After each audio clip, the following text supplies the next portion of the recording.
한소영은 거실 소파에 앉아 3살 아들 서준이 블록을 쌓는 모습을 바라보고 있었습니다. 오후 햇살이 창문을 통해 들어와 아이의 까만 머리카락을 비추니 금빛으로 반짝였죠. 이렇게 평범한 일상이 얼마나 소중한 건지 새삼 깨닫게 됩니다. 엄마, 이거 봐요.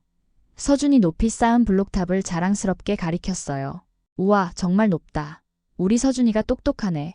소영은 아이를 품에 안으며 웃었습니다. 결혼한 지 3년이 흘렀네요. 허니문 베이비였던 서준이 벌써 이렇게 컸으니까요.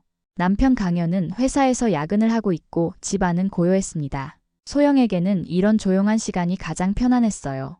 아무도 간섭하지 않고 아무것도 요구하지 않는 순간 말이죠. 문득 결혼 초기가 떠올랐습니다. 전세금 2억 원 중에서 1억 5천만 원을 친정에서 지원해줬어요. 시댁에서는 5천만 원만 보탰죠. 그런데도 시어머니 백영숙은 매달 생활비를 달라고 하셨습니다. 며느리 돌이라는 이름으로요. 소영아, 생활비 좀 보내줄 수 있겠니? 시아버지 약값도 많이 들고 매번 같은 패턴이었습니다. 처음엔 당연한 줄 알았어요. 그런데 친정 부모님은 달랐죠. 살림 어렵지 않냐? 며 오히려 걱정해 주셨거든요. 돈을 달라고 하기는커녕 용돈을 주시려 할 때가 많았습니다. 괜찮으시니까 신경 쓰지 마세요. 라고 말해도 어머니는 그래도 아이 키우는 게 만만찮을 텐데 하며 서준이 오시며 기저귀를 사다 주셨어요. 같은 부모인데 이렇게 다를 수가 있나 싶었습니다. 소영은 가끔 이런 생각을 했어요. 친정은 줬는데 받으려 하지 않고 시댁은 적게 줬는데 계속 받으려 한다고요. 그런 생각을 하는 자신이 속 좁다고 여기기도 했지만 마음 한편에서는 불공평하다는 감정이 자꾸 고개를 들었습니다. 엄마, 배고파요. 서준이 소영의 치마를 잡아당겼어요. 그래, 뭐 먹을까? 계란말이 해줄까? 네, 좋아요. 소영은 부엌으로 향했습니다. 냉장고에서 계란을 꺼내면서 문득 여동생 소은이 생각났어요. 지난 주말에 만났을 때 언니, 나중에 서준이한테 멋진 로봇 사줄 거야 라고 했던 말이요. 소은이는 조카를 무척 아꼈습니다. 의사라서 바쁜 와중에도 서준이를 보러 자주 왔어요. 언니는 정말 대단해. 나는 애 하나 키우는 것도 벅찬데 언니는 이렇게 잘해. 뭘 잘해. 그냥 하루하루 버티는 거지. 그때 소은이가 웃으며 말했죠. 그래도 행복해 보여. 서준이랑 있을 때 언니 표정이 정말 밝아져. 소영은 계란을 젓으면서 미소 지었습니다. 소은이 말이 맞았어요. 힘들어도 서준이가 있으니까 견딜 수 있었죠. 이 아이만 건강하게 키우면 된다는 생각으로 하루하루를 보내고 있었습니다. 휴대폰이 요란하게 울렸습니다. 새벽 5시였어요. 소영은 잠결에 전화를 받았죠. 여보세요? 소영아. 어머니의 떨리는 목소리가 들렸습니다. 소은이가 사고가 났어. 그 순간 소영의 머릿속이 하얘졌어요. 손에서 휴대폰이 떨어질 뻔했습니다. 어머니 뭐라고요? 제주도에서 학회 참석하고 오는 길에 음주운전차가. 어머니는 더 이상 말을 잇지 못했습니다. 소영은 급히 옷을 챙겨 입고 병원으로 달려갔어요. 중환자실 앞에서 부모님을 만났을 때 아버지의 굳어진 표정만 봐도 상황이 심각하다는 걸 알 수 있었습니다. 의사 선생님이 뭐라고 하셨어요? 더 이상 할 수 있는 게 없다고 하네. 아버지의 목소리는 쉬어 있었어요. 소영은 중환자실 유리창 너머로 여동생을 바라봤습니다. 각종 기계에 둘러싸인 소은이는 너무나 작아 보였어요. 그제야 현실이 실감났습니다. 소은이가 정말 떠날 수도 있다는 사실이요. 사흘 뒤 소은이는 결국 세상을 떠났습니다. 29살의 나이에 너무 갑작스럽게요. 장례식장은 소은이를 아끼던 많은 사람들로 북적였어요. 병원 동료들, 대학 친구들, 환자들까지도 와서 조의를 표했습니다. 정말 좋은 의사셨어요. 환자들을 가족처럼 돌봐주셨거든요. 소은이는 항상 밝았는데 이럴 수가 있나요? 사람들의 위로가 이어졌지만 소영에게는 아무것도 들리지 않았어요.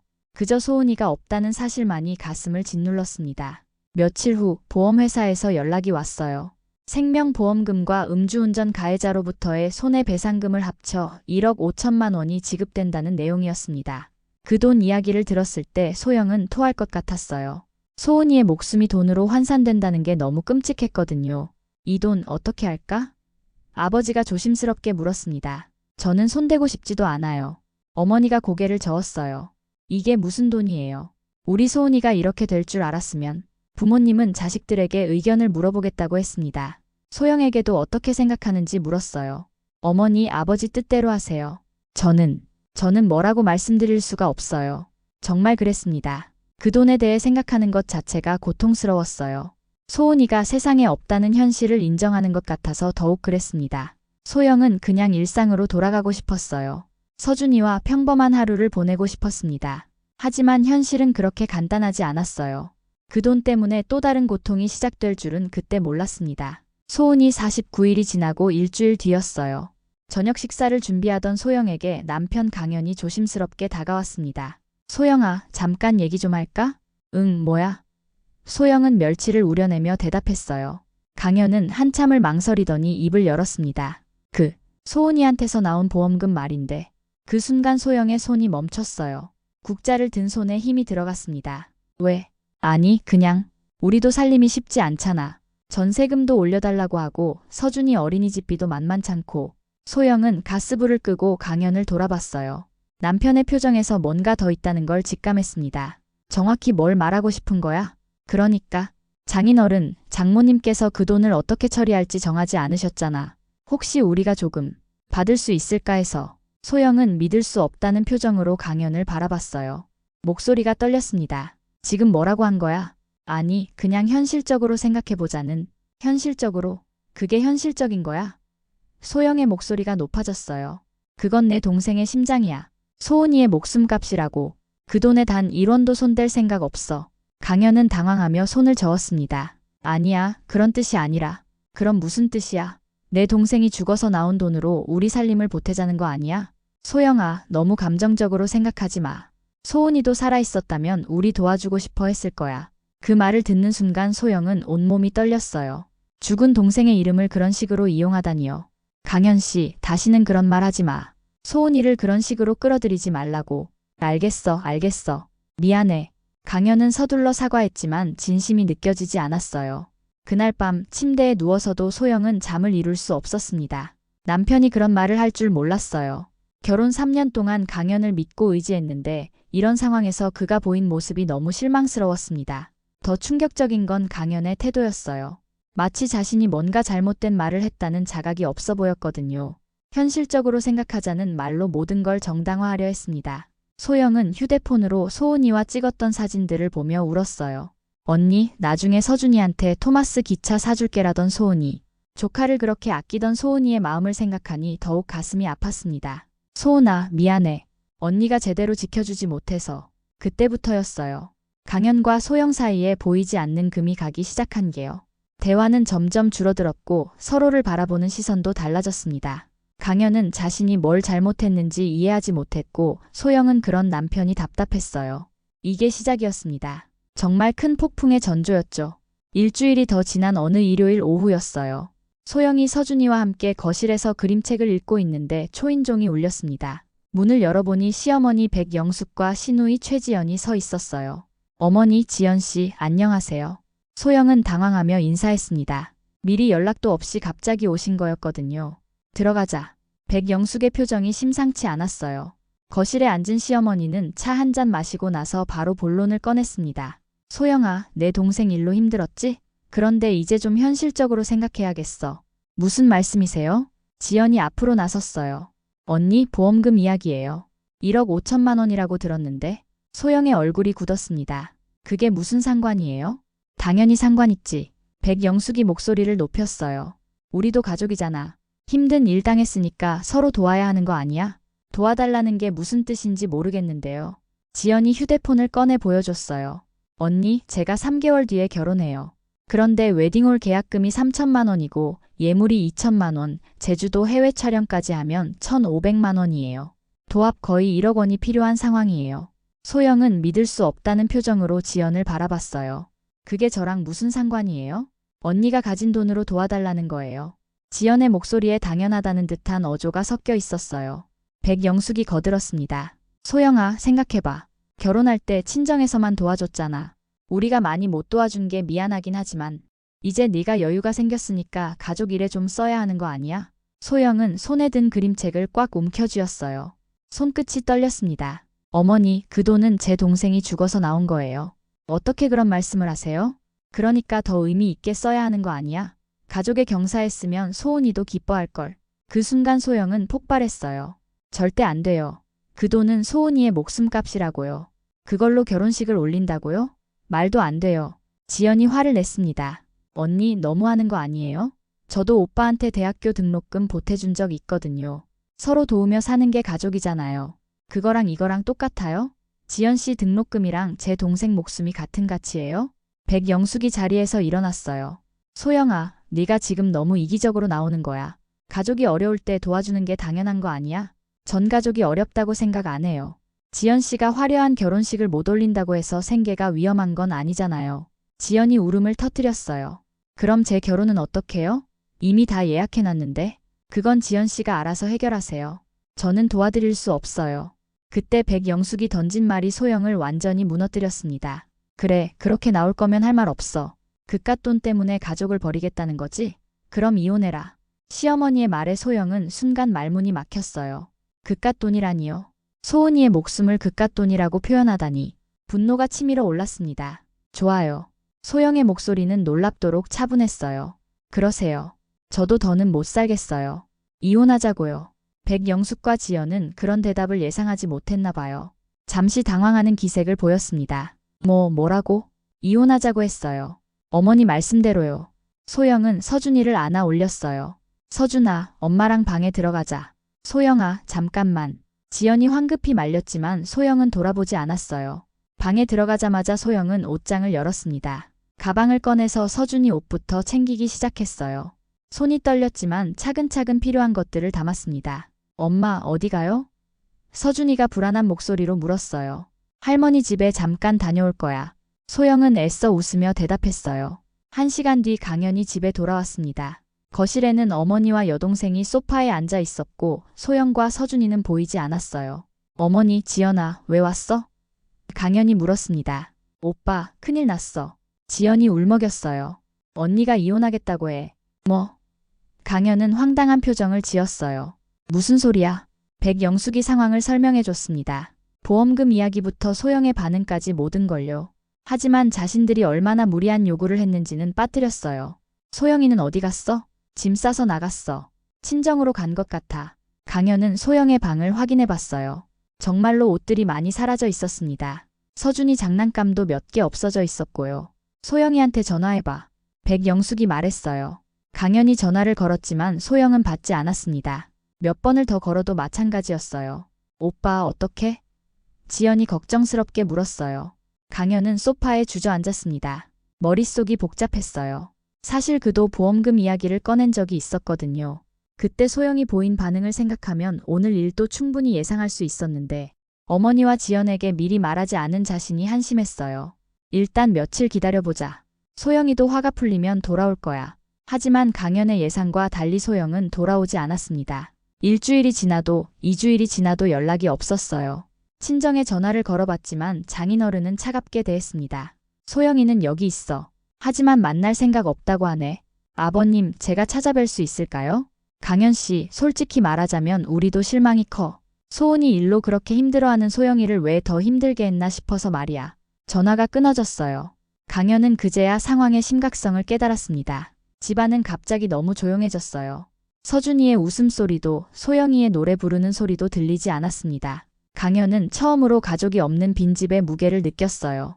소영은 친정방에 앉아 서준이가 낮잠 자는 모습을 바라보고 있었어요. 아이는 새로운 환경에도 금세 적응했지만 가끔 아빠는 언제 와? 라고 물어서 소영의 마음을 아프게 했습니다. 소영아, 밥 먹어라. 어머니가 방문을 열고 들어오셨어요. 식욕이 없어요.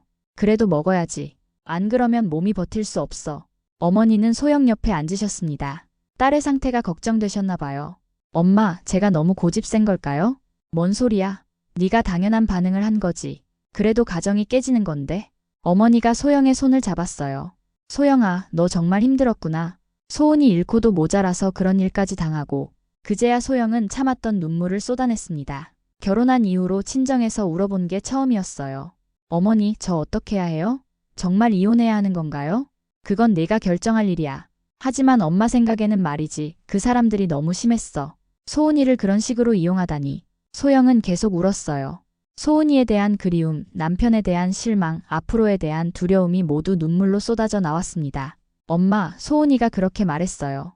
서준이한테 토마스 기차 사준다고. 그런데 이제 소은이도 알 거야. 언니가 얼마나 힘든지. 그 애는 원래 착했잖아. 아버지도 방에 들어오셨어요. 딸의 우는 소리를 듣고 오신 거였죠. 소영아, 아빠가 보기에는 네가 옳은 일을 했어. 그런 걸 잘라내기 어려웠을 텐데 용기 있게 했다. 아빠, 돈이 무서운 게 이런 거야. 사람을 변하게 만들어. 하지만 네가 소은이의 이름을 지켜준 거야. 부모님의 따뜻한 위로에 소영은 마음이 좀 편해졌어요. 그래도 여전히 앞으로가 막막했습니다. 정말 이혼을 해야 하는 건지, 서준이는 어떻게 키워야 하는지. 한편 강현은 매일 회사에서 일에만 집중하려 했지만 쉽지 않았어요. 동료들이 요즘 왜 이래? 라고 물어도 대답할 수 없었습니다. 집에 돌아가면 더 우울했죠. 혼자 라면을 끓여 먹고 혼자 텔레비전을 보는 생활이 반복됐어요. 어머니 백영숙은 며칠에 한 번씩 전화를 걸어왔습니다. 현아, 소영이 연락 안 와? 아니요, 어머니. 에이, 저 고집쟁이가. 조금만 양보하면 될 텐데 왜 저렇게 나와? 강현은 점점 지쳐갔어요. 어머니는 여전히 자신들이 잘못했다는 걸 인정하지 않았고 소영은 연락조차 받지 않았습니다. 그 사이에서 강현은 어떻게 해야 할지 몰랐어요. 사실 강현도 처음에는 보험금을 받을 수 있을 거라고 생각했어요. 현실적으로 도움이 될 거라고 여겼죠. 하지만 지금 와서 생각해보니 소영의 마음을 이해할 수 있었습니다. 여동생을 잃은 상처가 아직 아물지도 않았는데 그 돈 이야기를 꺼낸 자신이 미안했어요. 소영아, 미안해. 내가 잘못 생각했어. 강현은 빈집에서 혼자 중얼거렸습니다. 하지만 이미 늦었을지도 모른다는 생각이 들었어요. 소영이 보인 분노와 실망의 크기를 보면 이번엔 정말 돌이킬 수 없을 것 같았습니다. 한 달이 지난 어느 저녁 강현이 친정 앞에 나타났어요. 소영은 서준이와 함께 산책을 나갔다가 돌아오는 길이었습니다. 소영아, 강현의 목소리가 들렸어요. 소영은 걸음을 멈췄습니다. 한 달 만에 보는 남편은 많이 초라해 보였어요. 수염도 깎지 않았고 옷도 구겨져 있었습니다. 아빠. 서준이가 달려갔어요. 강현은 아들을 안아 올리며 눈시울이 붉어졌습니다. 서준아, 아빠 보고 싶었어? 응. 아빠 어디 갔어요? 미안해, 서준아. 소영은 차갑게 말했어요. 들어가세요, 서준아. 엄마, 아빠도 같이. 아빠는 할 일이 있으셔. 들어가. 어머니가 서준이를 데리고 들어가자 소영과 강현만 남았습니다. 소영아, 얘기 좀 하자. 할 얘기 없어요. 제발 다시 생각해 줄 수 없겠어? 내가 잘못했어. 어머니와 지연이도 반성하고 있어. 소영은 비웃었어요. 반성요? 정말로요? 그래, 그때 너무 심했다고 인정했어. 앞으로는 그런 일 없을 거야. 강현 씨, 문제는 그게 아니에요. 소영의 목소리는 차분했지만 단호했어요. 당신은 아직도 모르고 있네요. 뭘? 당신은 소은이가 죽어서 나온 돈으로 당신 가족을 위해 뭔가 하려고 했어요. 당신 어머니와 지연 씨도 마찬가지고요. 하지만 저는 그 돈에 소은이의 이름이 더럽혀지지 않길 바랐어요. 강현은 아무 말도 할 수 없었어요. 당신은 현실적이라고 했지만 저에게는 배신이었어요. 제일 힘들 때 위로해줘야 할 사람이 상처를 더 깊게 만들었거든요. 소영아, 그리고 무엇보다도 소영이 가방에서 서류 봉투를 꺼냈어요. 저는 서준이에게 부끄럽지 않은 엄마가 되고 싶어요. 돈 때문에 가족의 인격을 파는 모습을 보여주고 싶지 않아요. 강현이 서류를 받아들고는 얼굴이 하얘졌어요. 이혼 협의서였습니다. 소영아, 제발. 서준이 양육권은 제가 가질 거고 면접 교섭권은 당신에게 줄게요. 재산 분할도 공평하게 했어요. 이럴 수 없어. 우리 다시 시작하자. 내가 바꿀게. 소영은 고개를 저었어요. 이미 늦었어요. 저는 이미 결정했어요. 그럼 서준이는? 서준이도 아빠가 필요한데? 서준이에게는 떳떳한 엄마가 더 필요해요. 당신과 함께 살면서 제가 비굴해지는 모습을 보여주고 싶지 않아요. 강현은 무릎이 꺾였어요. 정말로 끝이라는 걸 깨달았습니다. 마지막으로 한 가지만 말할게요. 소영의 목소리에 눈물이 섞였어요. 소은이는 정말 좋은 사람이었어요. 그 아이의 마음을 돈으로 재단하려 했던 모든 사람들을 용서할 수 없어요. 6개월 후 소영은 새로 이사한 작은 투룸 아파트에서 서준이와 함께 살고 있었어요. 이혼이 성사된 지 석 달이 지났습니다. 작지만 깔끔한 집이었죠. 무엇보다 아무도 간섭하지 않는 공간이라서 마음이 편했어요. 시간이 지날수록 이 선택이 옳았다는 확신이 들었습니다. 더 이상 누구에게 눈치 보지 않아도 되고 아무도 소영의 결정에 간섭하지 않았어요. 강현은 한 달에 2번 정도 서준이를 만나러 왔어요. 처음에는 어색했지만 지금은 괜찮았습니다. 서준이도 아빠를 만나는 걸 좋아했고요.